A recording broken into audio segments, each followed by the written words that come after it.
Assalamualaikum warahmatullahi wabarakatuh. Selamat pagi mahasiswa sekalian. Hari ini kita akan membahas tentang hubungan struktur aktivitas obat kardiovaskular.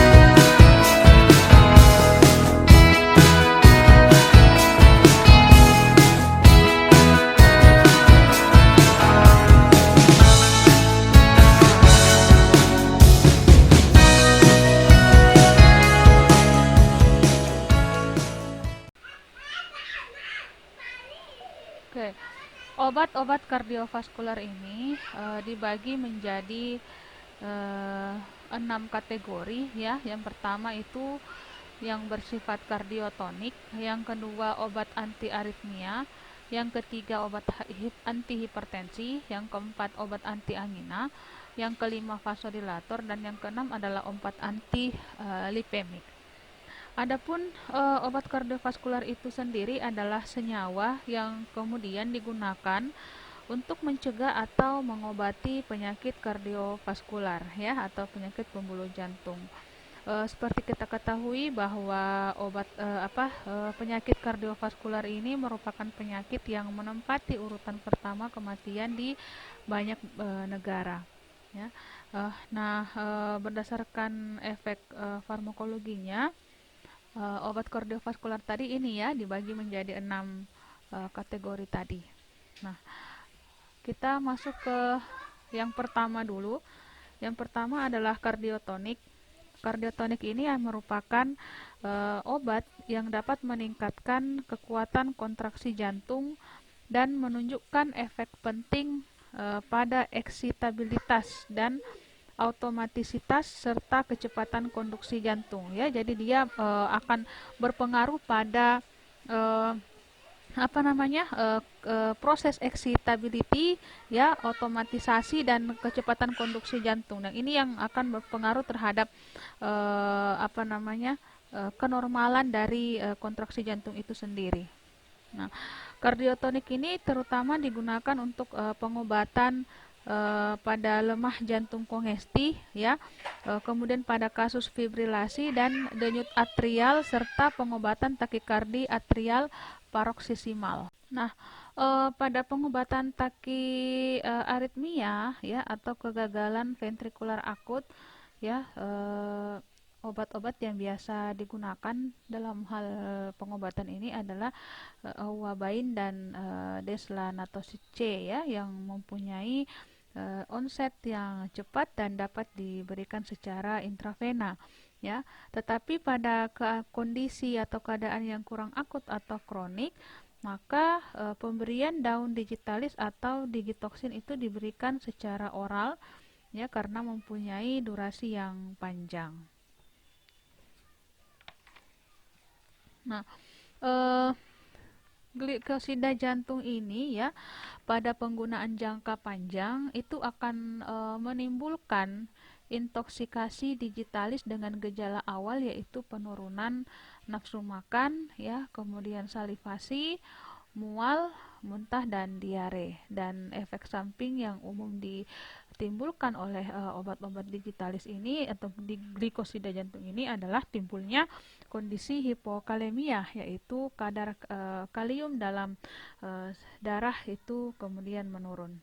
Nah, adapun mekanisme kerja dari glikosida jantung ya, yang pertama adalah mempengaruhi pergerakan ion natrium dan kalium dalam melewati membran miokardial sehingga sel kehilangan ion kalium ya. Sedangkan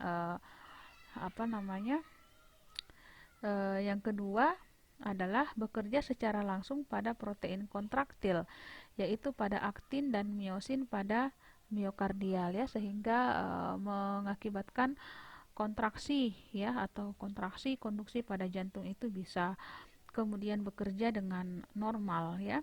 Kemudian yang ketiga adalah meningkatkan kadar ion kalsium dalam sel dengan melepaskan kation tersebut dari tempat ikatannya dan meningkatkan pemasukan ion melalui membran sel ya. Seperti diketahui bahwa ion kalsium ini merupakan salah satu ion yang sangat berperan penting dalam proses terjadinya konduksi jantung ya. Makanya untuk obat-obat glikosida jantung ini salah satu mekanisme kerjanya adalah meningkatkan kadar ion kalsium yang kemudian ini akan digunakan untuk terjadinya konduksi jantung, otot jantung ya, seperti itu.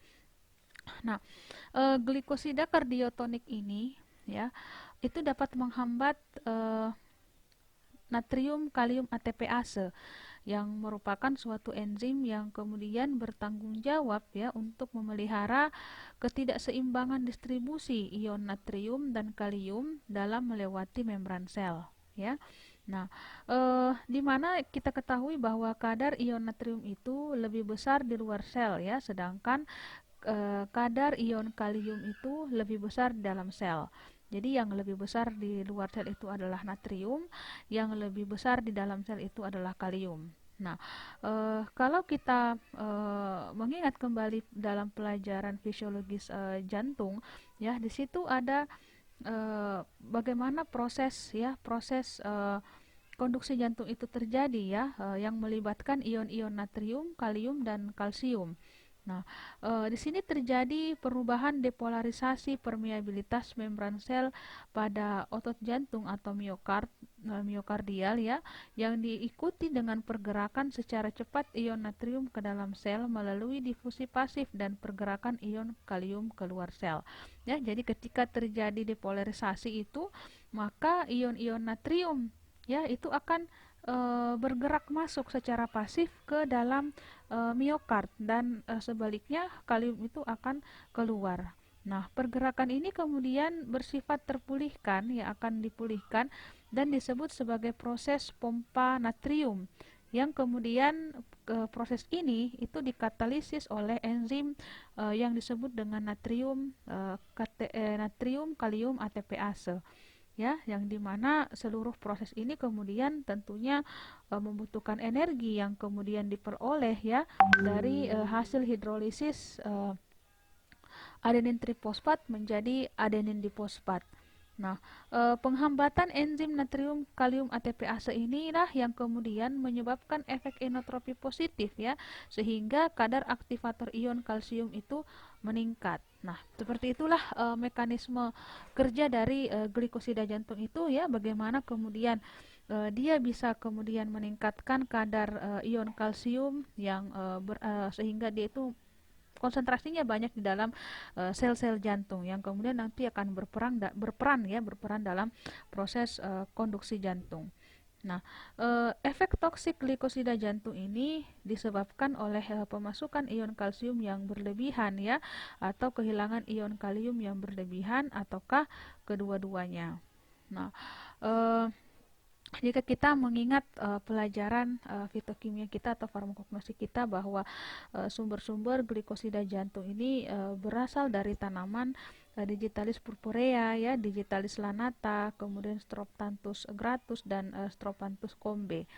Nah, struktur dari glikosida jantung ini itu terdiri dari karbohidrat ya atau gula yang kemudian mengandung 3 atau 4 monosakarida dan steroid yang mengandung cincin lakton yang terikat pada atom C17 ya. Nah, gula-gula yang kemudian terdapat pada glikosida jantung ini antara lain adalah beta delta digitoksosa, kemudian beta delta glukosa, beta L-ramnosa dan beta D simarosa seperti itu. Nah, ini adalah contoh-contoh senyawa obat glikosida jantung ya, yang dimana apa namanya ini ya senyawa-senyawa ini yang kemudian terdiri dari komponen karbohidrat dan mengandung 3 atau 4 monosakarida dan terdiri dari steroid seperti itu ya. Nah, ini kalau kita bisa melihat ya, ini struktur apa namanya steroid-steroid ya, steroid-steroid pada glikosida jantung. Nah, adapun hubungan ya aktivitas hubungan struktur dan aktivitas dari senyawa kardiotonik ini eh, yaitu yang pertama adalah ya untuk aktivitas kardiotoniknya bagian struktur glikosida jantung yang berperan itu adalah alfa beta lakton tidak jenuh pada posisi 17 beta ya. Ini alfa beta lakton yang tidak jenuh pada posisi 17 beta. Nah, kemudian pada gugus 14 beta hidroksi. 14 beta hidroksi ini dan konfigurasi cis di antara cincin A dan B serta C dan D. Konfigurasi cis antara cincin A dan B. Ya, ini cincin A dan B serta C cincin A dan B. Ya, kita lihat dulu ya. Oke, ini ya. Nah, antara cincin ini dan cincin ini. Oke, konfigurasi cis antara cincin A dan B serta cincin C dan D. Nah, gugus gula meskipun kurang penting tapi berperan dalam mengatur aktivitas. Nah, ini adalah gugus gula yang terikat dengan senyawa digitoksigenin ya. Nah, digitoksigenin seperti itu. Nah, ini ada R sama dengan H, R sama dengan OH. Jika R pada gugus yang ini kemudian kita ganti dengan H, maka namanya adalah digitoksin.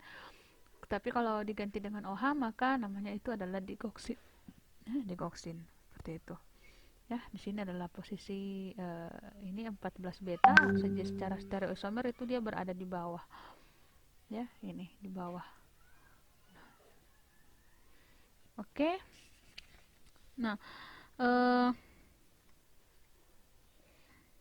di sini adalah gambar model interaksi glikosida jantung dan reseptornya, ya, di mana oleh Bapak Thomas ya pada tahun 1981 itu membuat suatu model interaksi glikosida jantung dan enzim natrium kalium ATPase, di mana cincin lakton yaitu inti steroid dan gugus gula akan mengikat enzim sehingga mencegah terjadinya ikatan ATP enzim. Ya. Nah, sistem steroid berinteraksi pada bentuk stereokimia optimalnya, yaitu pada pengaturan cis trans dan cis. Ya. Nah, cincin lakton ini pada gambar ini cincin lakton mengikat tempat reseptor alfa ya, reseptor A melalui daya tarik menarik elektrostatik dan ikatan hidrogen ya. Nah, dia terikat di sini ya. Mekanisme pengikatannya itu melalui daya tarik menarik secara elektrostatik dan ikatan hidrogen. Nah, inti steroid mengikat tempat reseptor B. Inti steroid ini yang steroid tadi ya mengikat tempat reseptor B. Jadi ini adalah tempat A, tempat B, tempat C itu adalah reseptor glikosida jantung ya, sedangkan ini adalah glikosidanya. Nah, tempat B inti steroid ini terikat pada reseptor B melalui ikatan van der Waals atau ikatan hidrofob ya. Sedangkan gugus-gugus gula itu mengikat tempat reseptor C melalui ikatan hidrofobik dan ikatan hidrogen ya, sehingga stabilitas kompleks cukup besar dan bersifat tak terpulihkan yang semu seperti itu. Nah,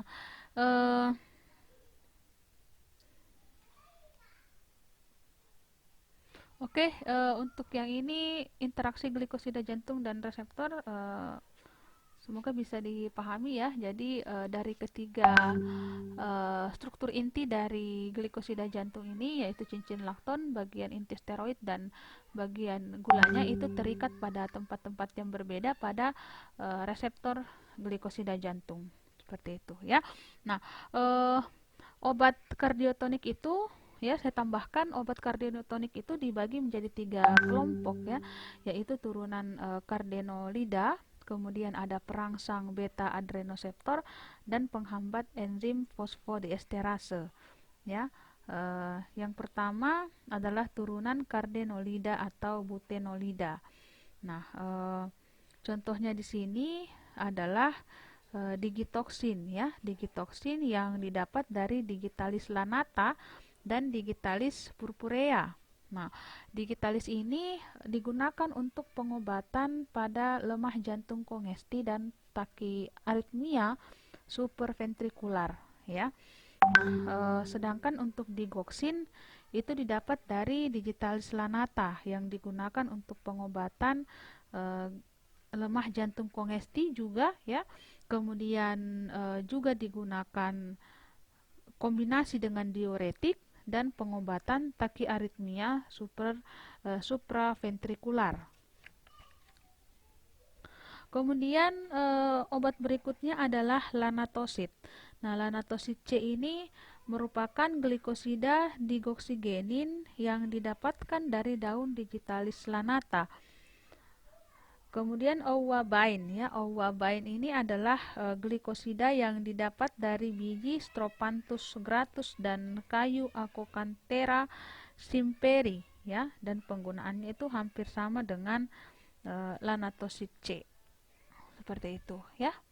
Nah, kemudian yang kedua adalah selain turunan cardenolida, yang kedua adalah perangsang beta adrenoseptor. Nah, perangsang beta adrenoseptor ini contohnya adalah oksifedrin. Nah, oksifedrin ini merupakan agonis parsial beta adrenergik yang dapat menimbulkan efek pelebaran pembuluh darah atau vasodilatasi pada pembuluh darah koroner ya, dan menyebabkan efek inotropi positif. Nah, senyawa ini kemudian mempunyai model kerja yang khas sebagai dasar pengobatan penyakit jantung iskemik ya, yaitu memperbaiki mikrosirkulasi miokardial, kemudian memiliki fungsi ventrikular kiri dan mengurangi konsumsi oksigen ya dari sel-sel jantung itu sendiri. Kemudian yang ketiga adalah penghambat enzim fosfodiesterase.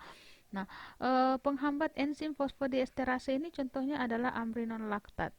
Nah, amrinon laktat ini merupakan vasodilator inotropi yang kuat ya, yang kemudian digunakan untuk pengobatan lemah jantung kongesti kronik berat dan lemah jantung akut yang disebabkan oleh kegagalan jantung. Kemudian yang kedua adalah contohnya sulmaxol ya, yang mempunyai efek inotropi positif dan vasodilator yang sangat baik untuk pengobatan payah jantung kongesti karena reaksi sampingnya yang lebih ringan.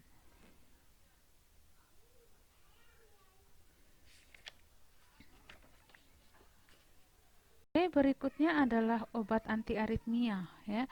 Jadi definisi dari antiaritmia sendiri adalah senyawa yang kemudian digunakan atau obat yang digunakan untuk memperbaiki atau memodifikasi irama jantung sehingga menjadi normal ya. Seperti kita ketahui bahwa penyakit aritmia jantung ini adalah terjadi kelainan pada irama jantung.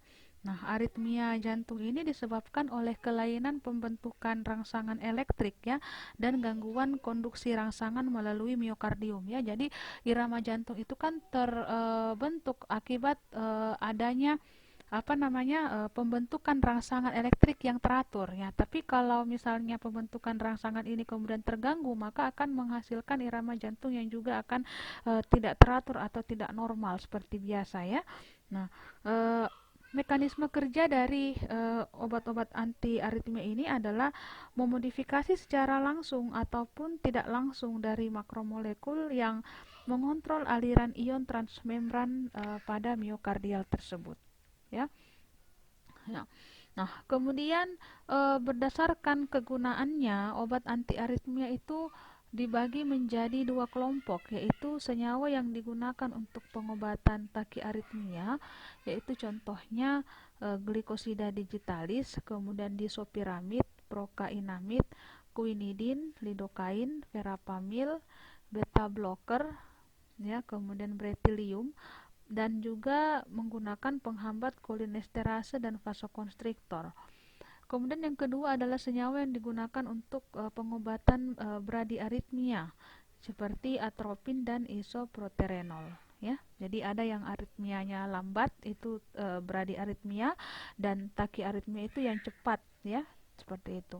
Nah, berdasarkan tipe kerjanya, obat aritmia dibagi menjadi dua kelompok, yaitu obat yang berstruktur khas dan obat yang berstruktur tidak khas.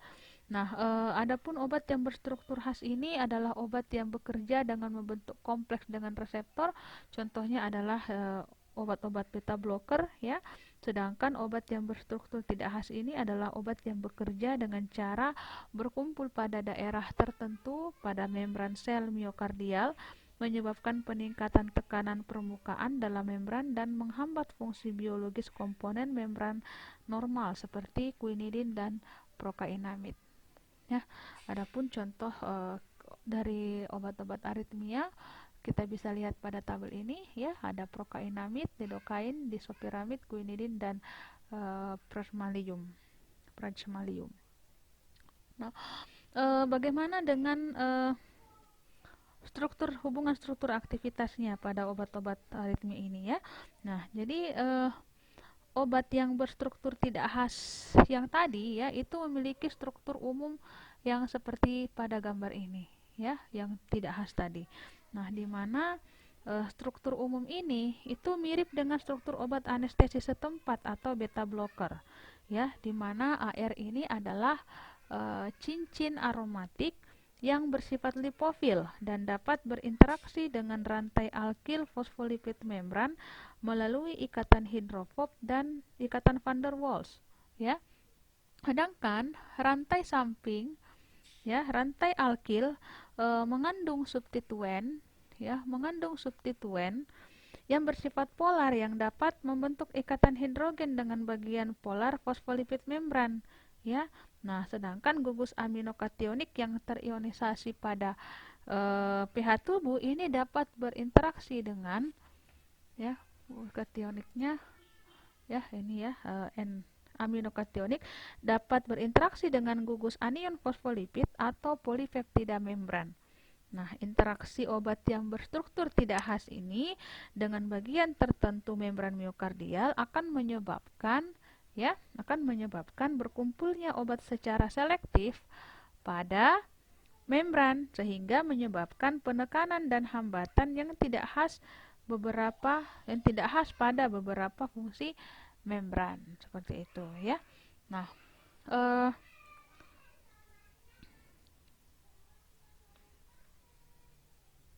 ya, contohnya untuk obat yang berstruktur tidak khas itu adalah quinidin, ya, di mana quinidin ini bekerja langsung pada membran sel miokardial, yaitu dengan mengurangi pemasukan natrium dan pengeluaran kalium yang melewati membran dan secara tidak langsung karena menimbulkan efek antikolinergik, ya. Nah, sehingga irama jantung itu kemudian bisa kembali normal, ya. Nah, tambahan lagi bahwa efek obat anti aritmia itu adalah menekan automatisasi, ya. Jadi pada sistem konduksi jantung itu ada yang namanya sel pacemaker. Nah, sel pacemaker inilah yang kemudian mengawali terjadinya proses potensial aksi pada sel-sel otot jantung, ya, sehingga nantinya akan menghasilkan konduksi atau irama jantung seperti itu. Jadi itu kemudian akan ditekan dan mengurangi kecepatan konduksi dan memperpanjang potensial aksi, ya. Dengan demikian efektif terhadap periode refraktori jaringan miokardial. Jadi untuk memahami sebenarnya untuk aritmia ini kita kembali kepada pelajaran fisiologis konduksi jantung, ya, yang melibatkan potensial aksi jantung, ya, di mana itu ada proses fase istirahat, fase depolarisasi, ada fase hiperpolarisasi. Nah, seperti itu. Nah, dengan memahami mekanisme seperti itu nanti kita bisa lebih memahami lagi bagaimana mekanisme kerja dari obat-obat anti aritmia tersebut, ya. Nah, berdasarkan pengaruh pada potensial kerja jantung, obat anti aritmia itu dibagi menjadi 4 kelompok, ya. Yaitu obat yang menstabilkan membran yang pertama, kemudian yang kedua adalah senyawa pemblok beta adrenergik, ya. Kemudian yang ketiga adalah obat yang memperpanjang potensial kerja dan antagonis kalsium selektif. Nah, kita masuk dulu yang pertama adalah obat yang menstabilkan membran, ya. Obat yang menstabilkan membran ini merupakan senyawa yang berstruktur tidak khas, ya, yang kemudian bekerja dengan cara berkumpul pada daerah tertentu pada membran sel miokard yang menyebabkan peningkatan tekanan permukaan, ya, dalam membran dan menghambat fungsi fisiologis, ya, fungsi biologis komponen-komponen membran normal. Nah, contohnya di sini adalah glikosida digitalis, ya, disopiramid, prokainamid HCl, lidokain HCl dan sebagainya. Ya, disopiramid fosfat, ya, contohnya disopiramid fosfat ini bekerja secara langsung dengan menimbulkan depolarisasi membran jantung, ya, kemudian menekan automatisasi dan menurunkan kecepatan konduksi serta memperpanjang periode refraktori. Kemudian prokainamid, ya. Nah, prokainamid ini bekerja secara langsung dengan menimbulkan depolarisasi membran jantung dan juga menekan automatisasi, ya, melambatkan kecepatan konduksi dan memperpanjang periode refraktori pada jantung. Kemudian quinidin sulfat itu bekerja secara langsung dengan menimbulkan depolarisasi membran jantung dan tidak langsung dengan bekerja sebagai antikolinergik, ya, juga bisa menekan automatisasi dan memperlambat kecepatan konduksi, juga memperpanjang periode refraktori jantung. Kemudian praxmalium bitartat. Nah, ini mempunyai efek antagonis natrium yang kemudian dapat menghambat secara cepat pemasukan atau masuknya natrium ke dalam sel miokard, ya, sehingga mengurangi kecepatan kerja potensial pada atrium, ya, pada atrium dan ventrikular miokard dan pada sistem konduksi yang khas. Kemudian lidokain HCl. Ini lidokain HCl dikenal sebagai obat anestesi lokal sebenarnya, ya, yang dapat menurunkan kecepatan maksimum dari depolarisasi membran, ya, dan menurunkan masa kerja potensial. Nah, selain itu juga ternyata lidokain ini digunakan untuk menekan aritmia ventrikular karena mempunyai onset yang cepat, ya. Oke, masih lanjutannya yang tadi, ya. Yang kedua adalah senyawa pemblok beta adrenergik. Nah, beta blocker ini menimbulkan efek anti-aritmia itu dengan jalan memblok reseptor beta, ya, atau biasa dikenal dengan beta adrenoseptor blocker. Nah, sehingga itu bisa menghambat respon katekolamin pada miokard, ya, sehingga menyebabkan efek stabilisasi pada membran dan bisa menekan automatisasi jantung dan juga mengurangi kecepatan jantung serta kontraksi miokard. Kemudian yang ketiga adalah obat yang memperpanjang potensial kerja, ya. Oke, yang tadi saya lupa berikan contoh senyawa pemblok beta adrenergik itu contohnya adalah acebutolol, alprenolol, atenolol, propranolol dan karteolol, ya. Nah, kemudian obat yang memperpanjang potensial kerja.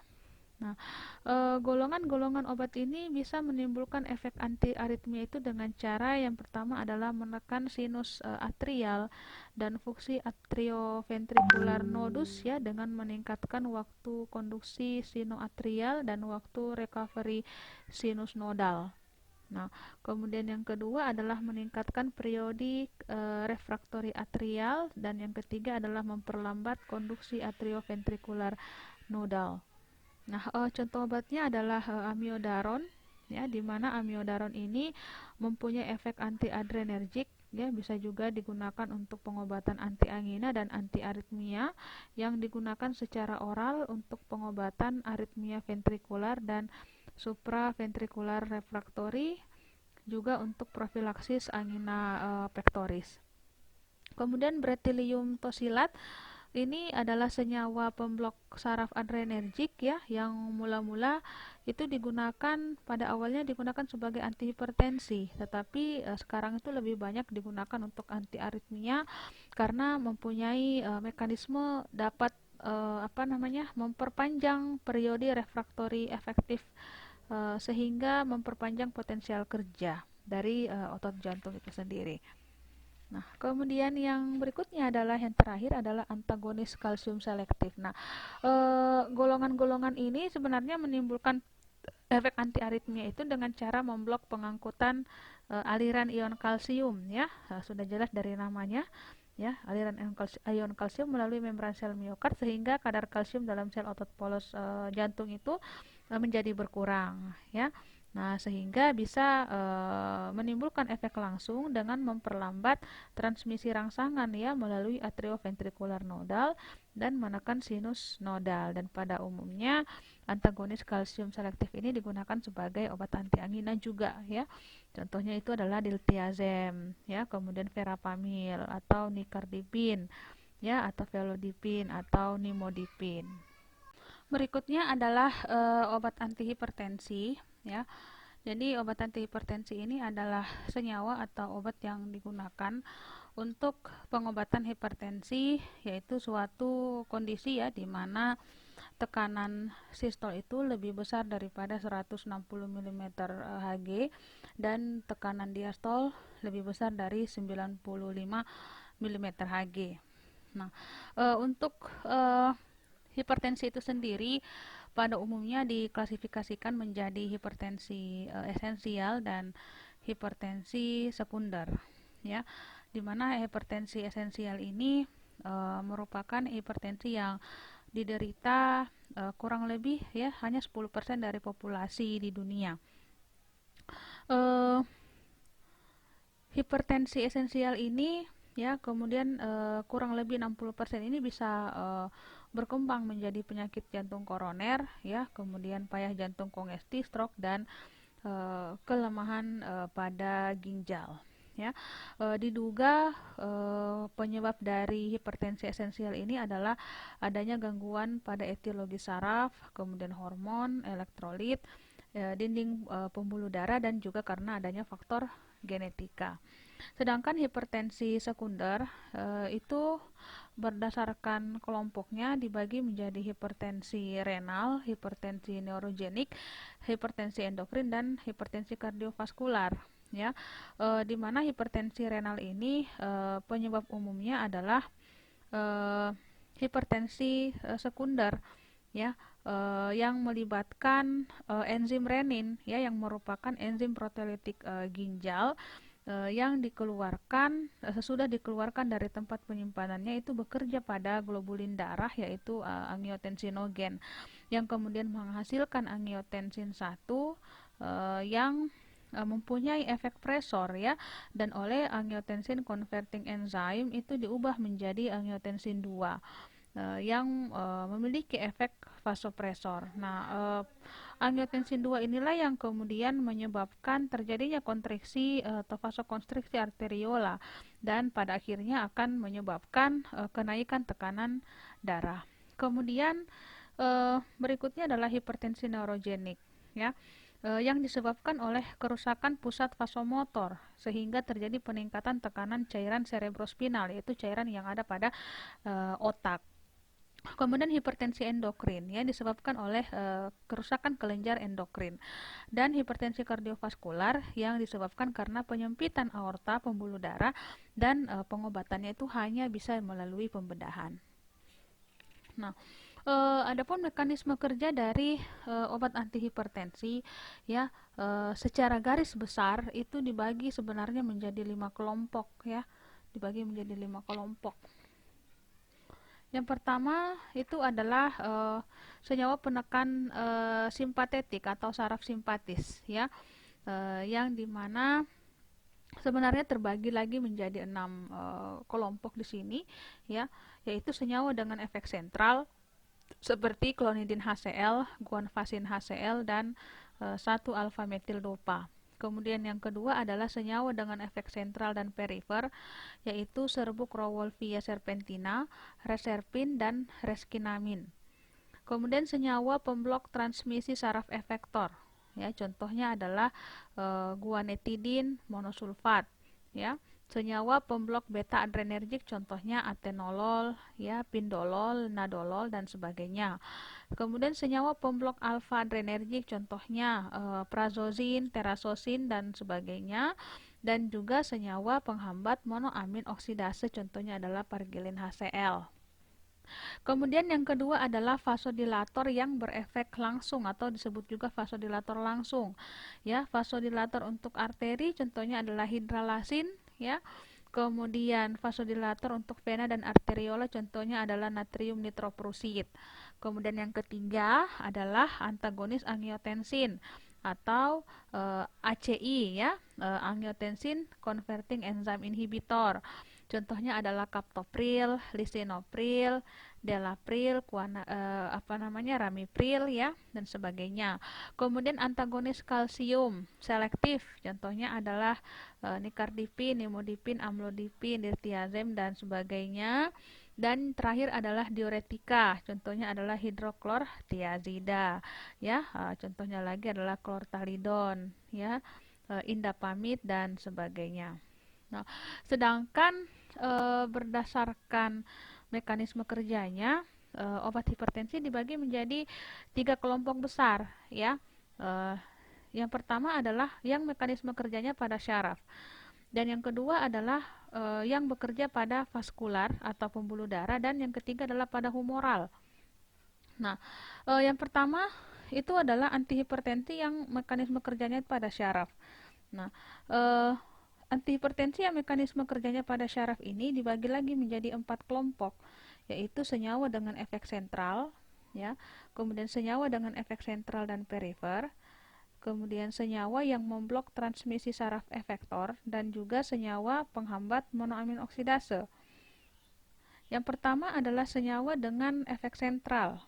Nah, senyawa dengan efek sentral ini bekerja sebagai antihipertensi itu dengan merangsang pusat adrenoseptor, ya, merangsang pusat adrenoseptor pada pusat vasomotor pada medula dan menyebabkan hambatan tonus simpatik sehingga terjadi penurunan tekanan darah. Ya, contohnya di sini adalah klonidin HCl, kemudian guanfacin HCl dan metildopa. Nah, sedangkan untuk senyawa dengan efek sentral dan perifer itu terutama bekerja dengan cara mengosongkan katekolamin, ya, mengosongkan katekolamin, kemudian norepinefrin dan serotonin dari tempat penyimpanan pada saraf-saraf perifer dan pusat-pusat simpatetik, ya. Contohnya adalah reserpin, ya. Nah, reserpin ini dapat menghambat pengangkutan aktif dari katekolamin dan lain-lain sebagainya, amin neurohormon ke jaringan penyimpanan, dan amin-amin tersebut kemudian dapat diinaktifkan oleh enzim monoamin oksidase. Nah, akibatnya terjadi pengosongan amin-amin pada ujung saraf, ya, sehingga tonus simpatetik itu menurun, ya. Jadi kerja dari otot-otot jantung itu kemudian bisa menurun, ya, menghasilkan efek relaksasi, ya, mengurangi kecepatan jantung dan sebagainya. Nah, kemudian yang ketiga adalah senyawa yang memblok transmisi saraf efektor. Nah, senyawa pemblok transmisi saraf efektor ini bekerja dengan mengosongkan juga, ya, mengosongkan norepinefrin dari tempat penyimpanan perifer sehingga menyebabkan terjadinya pemblokan aktivitas adrenergik pada adrenoseptor pembuluh darah yang menghasilkan penurunan tekanan darah. Contohnya adalah guanitidin monosulfat, ya. Nah, kemudian yang keempat adalah senyawa penghambat monoamin oksidase.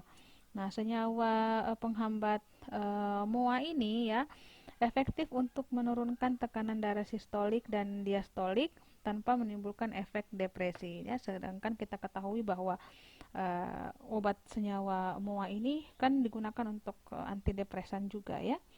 Nah, penghambatan enzim monoamin oksidase ini kemudian bisa menurunkan metabolisme katekolamin dalam saraf dan hati sehingga terjadi penimbunan oktopamin, ya. Nah, oktopamin ini diketahui sebagai transmitter dengan efek presor yang lebih rendah dibandingkan dengan norepinefrin.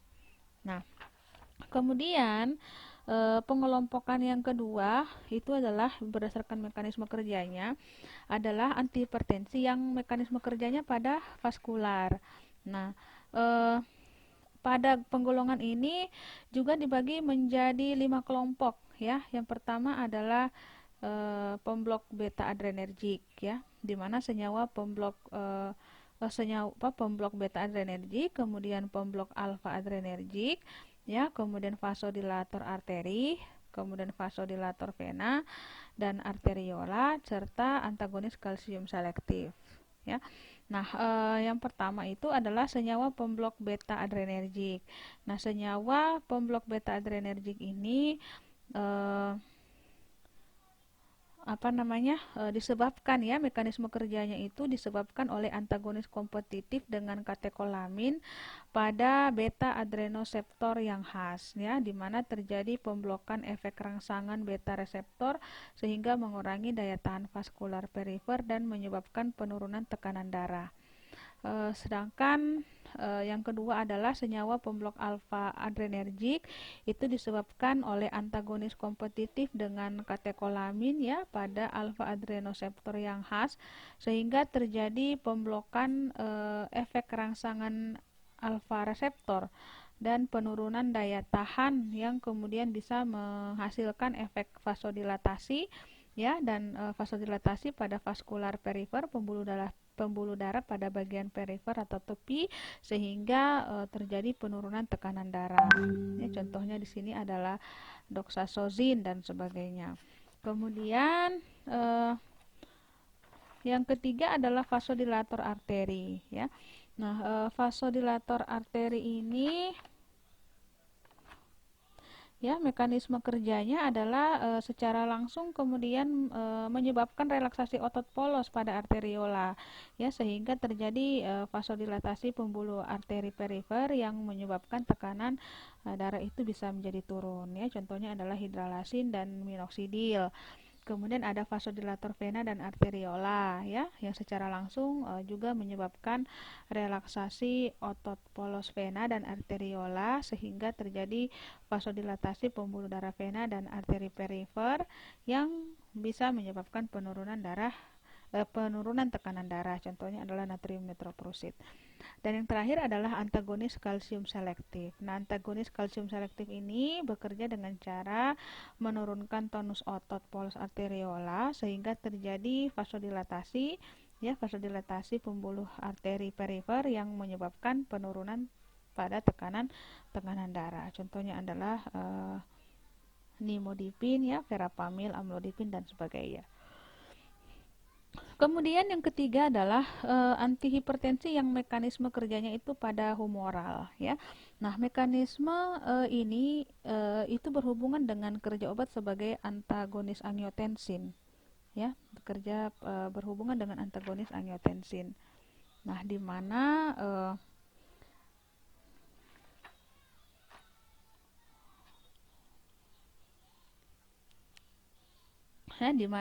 mekanisme kerja dari di mana mekanisme kerjanya itu terbagi menjadi 2 kelompok ya. Yang pertama adalah penghambat AC dan yang kedua adalah menghambat angiotensin 2 reseptor ya. Jadi menghambat ACI1 ya, penghambat angiotensin converting enzyme dan juga menghambat reseptor dari angiotensin 2 ya. Nah, eh, kita bahas satu persatu dulu ya. Uh, untuk senyawa penghambat angiotensin converting enzyme ya, dari bagan skema kerja mekanisme kerja ini ya, kita ketahui bahwa angiotensinogen ini oleh enzim renin ini akan diubah menjadi angiotensin 1 ya. Nah, angiotensin 1 ini oleh angiotensin converting enzyme itu akan diubah menjadi angiotensin 2 ya. Kerja dari obat-obat atau senyawa penghambat AC itu di sini ya, menghambat kerja dari enzim angiotensin converting enzyme, sehingga angiotensin 2 ini tidak terjadi ya. Karena jika angiotensin 2 ini tidak terbentuk ya, maka senyawa-senyawa yang berada di bawahnya ini ya, atau efek-efek yang ditimbulkan oleh angiotensin 2 ini tidak akan terjadi ya. Nah, kalau kita lihat berdasarkan pada bagan, angiotensin 2 ini bisa kemudian menyebabkan vasokonstriksi dan peningkatan sekresi aldosteron ya. Nah, di mana kedua hal ini, vasokonstriksi ini bisa menyebabkan penyempitan pembuluh darah yang berefek pada kenaikan tekanan darah. Juga sekresi aldosteron yang meningkat ini akan menyebabkan retensi natrium dan volume air di dalam tubuh itu meningkat, sehingga juga berpengaruh pada kenaikan tekanan darah. Nah, inilah yang kemudian dihambat oleh obat-obat senyawa penghambat angiotensin converting enzyme. Seperti itu ya. Nah, selain itu, mekanisme lain lagi dari senyawa penghambat AC itu adalah menghambat pemecahan bradikinin menjadi fragmen yang tidak aktif ya, sehingga kadar bradikinin dalam darah itu meningkat dan menyebabkan vasodilatasi dan penurunan tekanan darah. Seperti itu. Ya, jadi ada efek lainnya ya. Nah, seperti itu. Nah,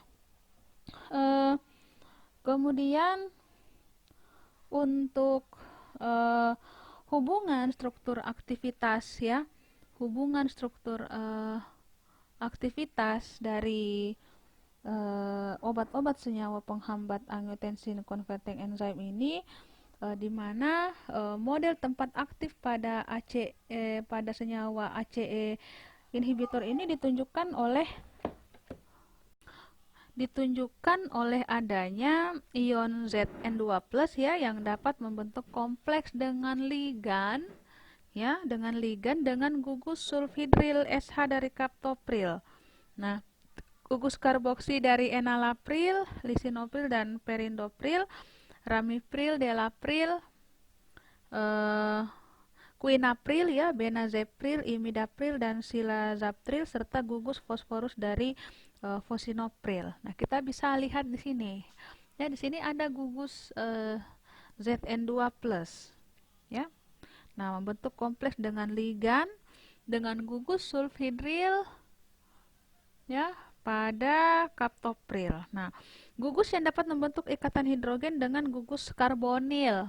Nah, ini ada ya. Ini adalah enzim. Ya, ini adalah enzim. Nah, ini gugus Zn2+-nya ini dia terikat pada sisi enzim yang sebelah sini ya.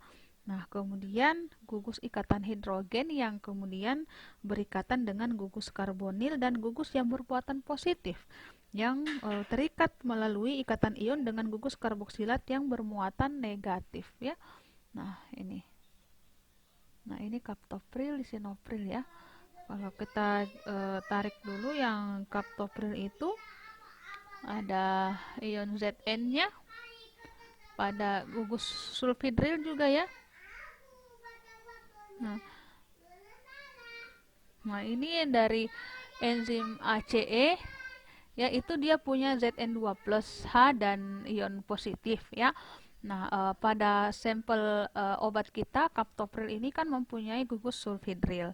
Nah, sulfhidril ini nanti kemudian akan terikat dengan Zn2+ yang membentuk kompleks ligan dengan Zn2+ pada enzim dan ikatan karbonil ya, gugus karbonil pada kaptopril ini dia membentuk ikatan hidrogen ya dengan enzim dan gugus yang bermuatan positif yang kemudian melalui ikatan ion ya dengan ini positif ya, membentuk ikatan ion dengan gugus karboksilat yang bermuatan negatif pada obat.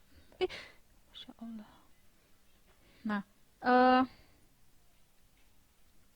gugus karboksi yang membentuk kompleks dengan Zn2+ ini dapat berupa karboksilat bebas ya pada lisinopril ini ya, tetapi pada umumnya dapat berbentuk ester alkil ya, seperti pada enalapril, perindopril, ramipril, quinapril ya. Kita bisa lihat pada gugus ini adalah ester alkil ya pada perindopril dan enalapril, ramipril dan quinapril ya, yang kemudian dengan rumus struktur seperti itu bisa memperpanjang masa kerja obat. Dan bentuk ester tersebut merupakan obat prodrug yang tentunya itu akan harus di metabolisme terlebih dahulu melalui proses hidrolisis menjadi asam yang kemudian bisa aktif secara farmakologi. Nah, gugus-gugus lain pada umumnya untuk meningkatkan lipofilisitas senyawa ya. Yang gugus-gugus lain ini ya, selain ester ini itu untuk meningkatkan lipofilisitas senyawa sehingga distribusi obat dalam tubuh itu menjadi lebih baik. Oke, kemudian kita lihat dari fosinopril ya. Fosinopril nama paten biasanya adalah Acenor M. Ini merupakan ester, bentuk ester yang juga merupakan prodrug ya. Yang kemudian dalam tubuh ester ini akan terhidrolisis secara pelan-pelan menjadi asam fosinoprilat aktif yang kemudian bisa aktif secara farmakologi dan memiliki durasi kerja yang panjang ya. Nah, senyawa ini kemudian mengandung gugus fosfinat yang ini ya, yang mampu mengikat secara spesifik tempat aktif pada enzim angiotensin converting enzyme tadi. Ya, jadi yang terikat pada enzim itu adalah fosfinatnya. Nah, fosinopril ini mempunyai kegunaan yang sama dengan benazepril, ya, benazepril yaitu untuk pengobatan hipertensi, yang kemudian diberikan dosisnya adalah 10 mg satu kali sehari.